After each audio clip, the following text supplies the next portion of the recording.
Hey, what's up, guys? So we got some more Guilty Gear news for everyone. TGS is still going on when we're recording this video, but we already got a bunch of information, including a big new trailer, and of course, a very interesting interview that can shed some light on how this game is developing. So joining with me is Killy. How's it going, man? I'm doing good. So let's just talk about the trailer first, right? So, I mean, what did you think of it? It was an amazing trailer. Obviously, it didn't give us a whole lot of info, but we got some cool stuff like the extended version of this trailer song from Evo. The song's really good in my Yeah, opinion, so I like that. it got you hype. Um, yeah. I remember, I'm not Uh, gonna say his name, but some dude mentioned like this isn't anime music. I just always think about that when I hear rock from Guilty Gear. Anyways, yeah, keep going. got to see more attacks from the characters, so there's some familiar normals and specials from both Kai and Soul, some that have been tweaked.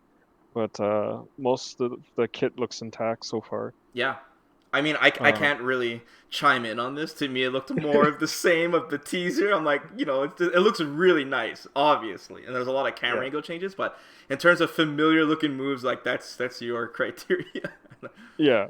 So I mean, just going over it briefly, Souls 5K is back. Bandit Bringer is back, but the animation's slightly different. He's got a new target string. I don't know if it's like a Rekka or if it's a Gatling or whatever. His 6H from Rev 2 is back. Then if we go into Kai, Kai looks like he has his actual accent core 6H returning. Mm-hmm. The animation's slightly different, but it kind of looks familiar to it for me. Stun Dipper is back, which is that sliding two-hit special. Stunnage is back, but it looks different. It's got a new flip kick overhead, some new normals, new Gatlings. 2H looks different. Like I'm seeing things And that look then familiar, but they're like not yeah, quite the same. It's they're not quite the familiar. same. They look familiar. Like the function looks the same, but the animations are slightly different. And Like they've been even talking Kai. about that. That's like their goal, right? Is to keep Yeah, things familiar but different. So it's interesting seeing it unfold. I mean, I really wanted to see a HUD or something. Really see some like non-edited gameplay. But I mean, that's asking yeah, too much for now. yeah. Especially like so shortly after Evo, I think they're just not ready at this time to really show that information. Of But course. those shows off like some of the dynamic cameras from the last trailer didn't carry over into this trailer. Mm-hmm. I remember from the last trailer, like Soul does that 2D into the DP, and then the camera like shifts from a bottom perspective, right, Mm-hmm. looking up, right, and then in this one you see Soul combo into his DP again, but the camera doesn't shift at all. So Interesting. I don't know if that was just obviously if the previous trailer was just doing it for Flash or if there was like a mechanic tied to it, right? Exactly. But I mean, we still get to see like the potential of the game, and I'm sure it has a lot of people excited because I mean anyone can agree whether you like Guilty Gear or not that it's a very very beautiful game and it looks very nice. And if they can make these mechanics make sense, like the camera changing and stuff, and make sure it's not obnoxious and it's not all the time, and from a spectator's point of view, it'd be very beautiful to watch a match, even if you don't really know what's going down. Yeah, like so far the motion blurs, the dynamic cameras, the lighting, like it's so fluid. Like it'll be a very spectator friendly game Right. just from a like visual perspective, but Mm-hmm. we'll see what happens with the gameplay afterwards. Yeah, definitely, definitely. I guess we should also mention at the end of the trailer they showed off the third character, which is May. Fourth character actually because that there was that Oh yeah, yeah, yeah, new yeah. character. The scary dude with the dreads Yeah, and the yes. dual wielding. I forgot about that. um Jeez. yeah. So yeah, May returning was kind of a bit of a surprise. Obviously, there's going to be a lot of returning characters. We just don't know who's coming back and when their reveals are going to be. But Mm-hmm. yeah, she's sporting a completely new design here. It's kind of funny the Twitter reception. It's like comfy clothes and how she looks older, and Oh then yeah. Dice is like, yeah, she's not older or whatever. Mm-hmm. Uh, yeah, but it just looks like May went from like this little girl to like I'm going to college because she's got this little backpack thing going. There's been a lot of theories and stuff so far, but the interview slash conference clears that up. We'll talk about that in a bit here. Yeah. So yeah. Uh, but yeah, also like Javeli, I don't know how he pulled this off, but he's getting the next trailer for Guilty Gear at CO Otaku, which I'm also going to at the end of this month, so that's gonna be hype. Nice. So we're gonna get some information real soon. Probably another character reveal for sure. So I hope it's another character reveal because then it will set like a precedence of having character reveals at major events or tournaments, which would be yes. really exciting from a marketing perspective. Oh, absolutely, absolutely. Yeah, I'm liking the steady flow of information for Guilty Gear so far. So I mean, the biggest thing is going to be the gameplay when we finally see it. Yes. Okay, Arc Revo can't come soon enough, I man. know. Okay, especially since you're going to be there. Yeah. That's awesome. Okay, let's get into the big part here, and this is okay. So I mean, there's a lot of confusion here, guys, because this is all in Japanese. They basically had a conference that was paraphrased by Famitsu, that is translated by 4Gamer. So this is crazy, guys. So the stuff that we're going to read is not an official translation per se, but it's not like a Twitter translation either. So it's kind of it's mostly reliable, but just keep in mind, guys, this is a translation, and we're not going off of the Famitsu part because, like they said, they were supposed to be paraphrased from a conference. We're going off the 4Gamer. I'm obviously going to provide a link for you guys in the video description, and I basically just picked the parts of the interview that I thought you guys would be interested in. Some of this I'm going to read the entire translation, and some of that I'm just going to summarize for you guys in general. But once again, like I said, if you guys just want to read everything and you want to know every piece of information, the link is in the video description. So let's get started with the first translation here. And they mentioned the timeline. So they said they can't reveal the final title yet or whether it'll be a numbered entry, but they can confirm that it's not part of the Exard series and that Rev 2 is the final entry of the Exard series. They're trying to emphasize that they're approaching this as if it's completely new to Arc System Works fighting game, rather than a new game in the Guilty Gear series. However, the story will be continuing from Rev 2 left off. So there you go, Kelly. I mean, it's not a reboot per se because they are continuing the series, but it's definitely going to be a change in the way the game is played. You know? Yeah, and I think that should have been obvious to begin with. It's like other fighting games do it, right? A new series. Like let's take Street Fighter, right? Mm-hmm. You got Street Fighter 2, Super Turbo, whatever, and then the Alpha series, and then like third, Street Fighter 3 with Second Impact and Third Strike, and then SF4 in all its iterations, and then finally SF5 in its iteration. Right. So you can consider the same thing happening with Guilty Gear here. Right. Like I feel like a lot of people are confused because it's just called Guilty Gear. So they're assuming this Yeah, is kind of starting over, but they mentioned that it's probably not going to be just called Guilty Gear. They'll call it something else. They just don't yeah. know yet. And you know there is like kind of little soft reboots with like Mortal Kombat 9, for example, and such. It's, like we know how it is, but we know they're continuing it, so you guys don't have to worry about that. Yeah, I'm personally happy they're continuing off with the story from Rev 2. I like to follow the story for Guilty Gear. I mean, it was one of the main reasons I got interested in the series in general, so it's nice that they're doing that. Yeah, I mean I don't know anything about the story, but I'm sure it's very Japanesey and confusing and very like a ton of stuff, and for them to reboot it after you've tried to figure out what's going on, I mean that would piss me off. Anyways, the next thing they mentioned is May, because like you said on Twitter, a lot of people were saying a lot of funny things about her growing older and going to college and all that. They clarify that May is not getting older and has nothing to do with time passing. They say, like some people were saying she's 10 years older. Like, no, that's way too far. And they said it's definitely a graphical design choice. So yes, there you go. Clarified that. Just so you guys know. Sorry to ruin your guys' dreams. Anyways. Okay, they also mentioned... What's that, Killer? Sorry, they're just gonna go into the point about the roster. Oh, yeah. Did you want to read it off, or...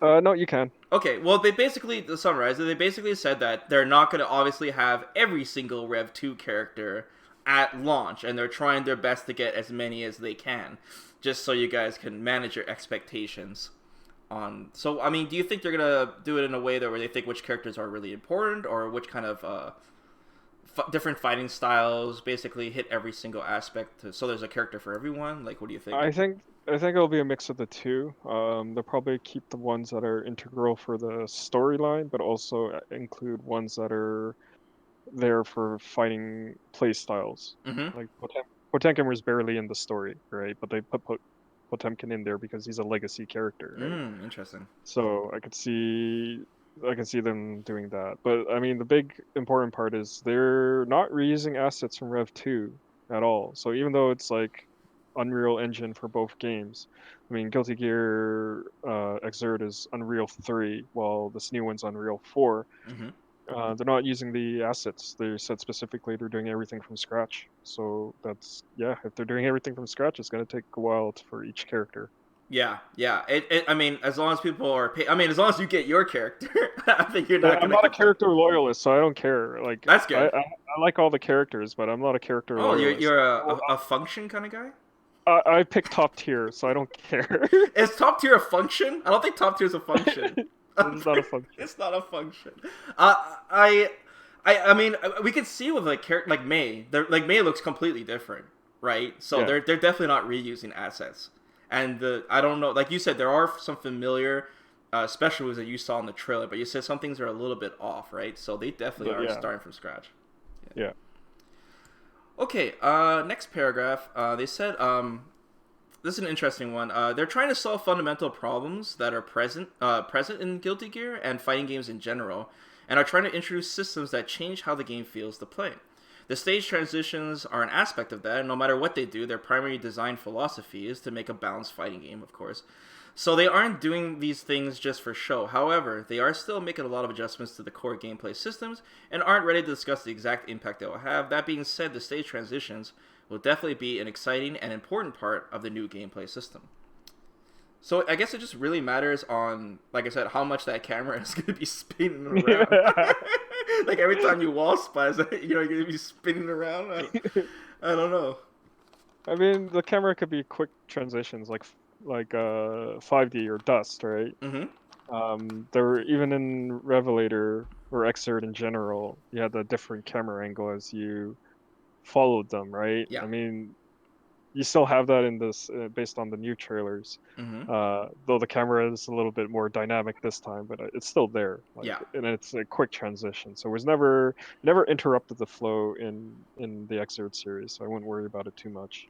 I mean, just fighting games in general have been trying to figure out ways to use the stages more, make it a little bit more interactive without trying to ruin the gameplay.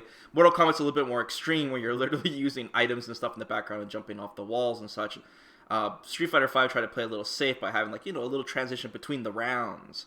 So it's Yeah, interesting. I mean, we have Tekken, we have Dead or Alive. All these kind of use these weird straight stage transitions and such. So I'm interested to see how Team Red does their take on it in general. yeah. It also helps with the spectator aspect as well. Yes, that's true. Maybe we don't want people puking in the audience.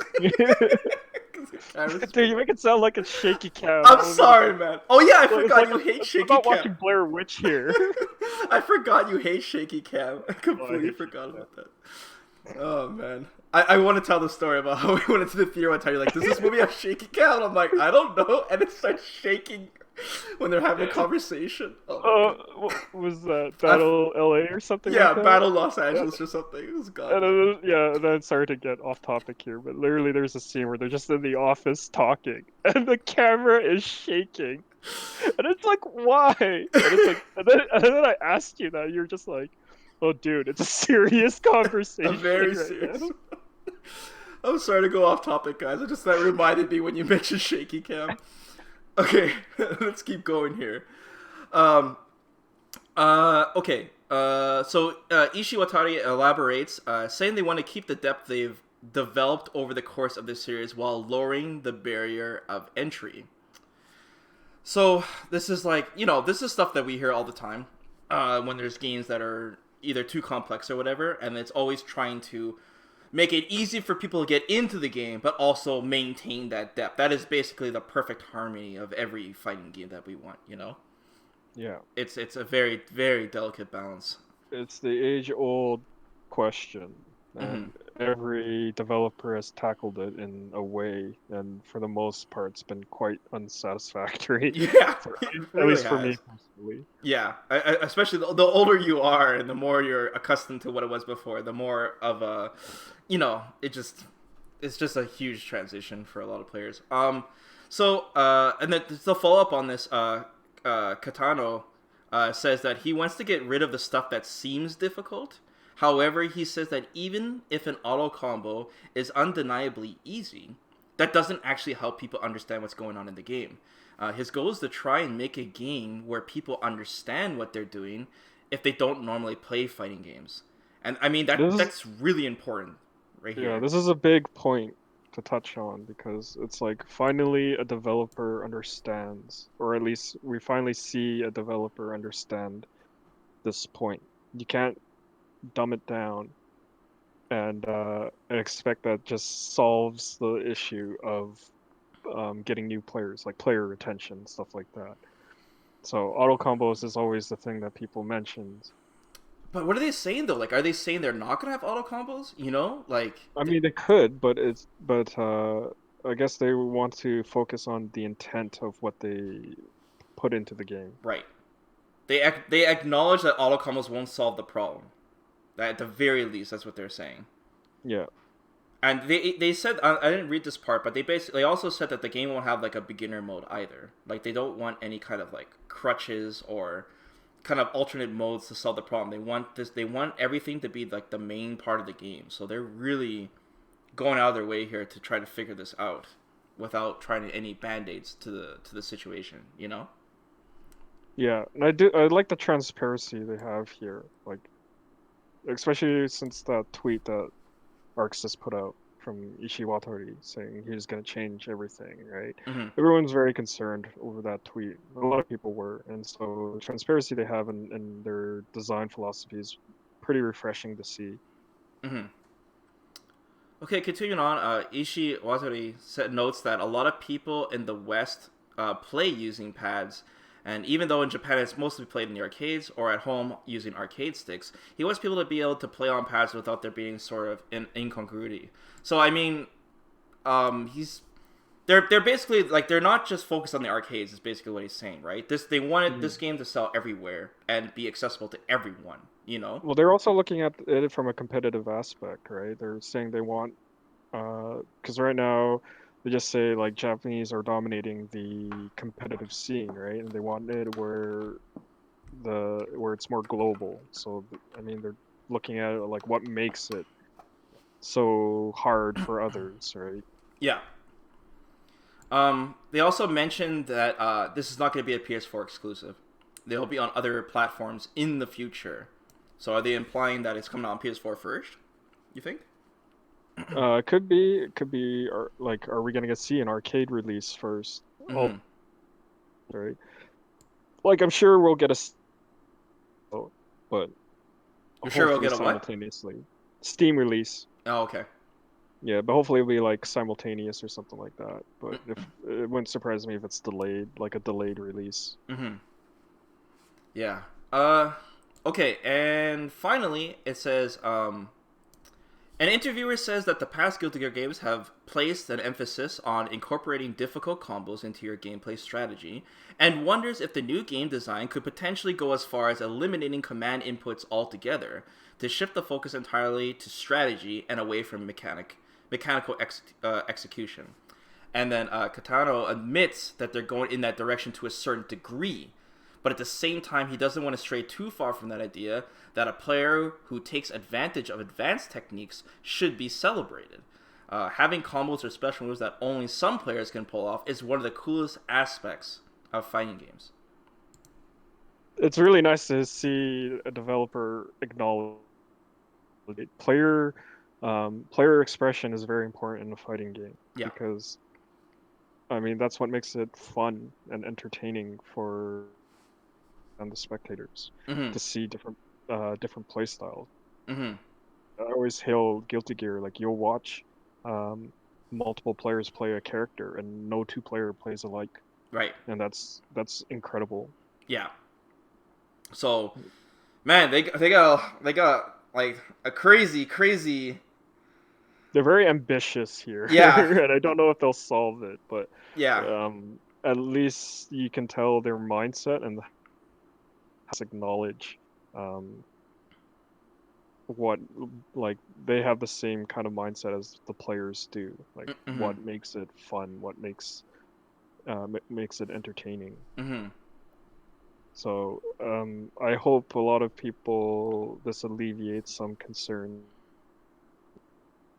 Right, like I said, it doesn't seem like they're trying to band-aid anything. Like it seems like they're really thinking about every consequence of changing some of these mechanics, and they've pretty much said everything that we've been saying. Like, oh, you don't want to dumb down the game because it's not going to help people anyways, right? Yeah, And just doing auto combos all day, or at the same time, oh, you don't want to just make all the combos easy because then we can't express ourselves. They mentioned all the real concerns that people are mentioning with trying to design a game like this. So I'm very excited to see the gameplay in general yeah. and see how it goes. And then, like I said, you're gonna play Killy, and then you be the judge. And you tell me if they're as successful. But I have high hopes, and I hope they are because this sounds like the dream game if they can get it right, and maybe other developers can learn from this too. Yeah. Yeah. Okay, well, let's wrap this up, Killy. I mean, guys, there's a lot to talk about here. Let us know in the comments below. Once again, if you want to read the interview yourself, you can check out the link in the video description.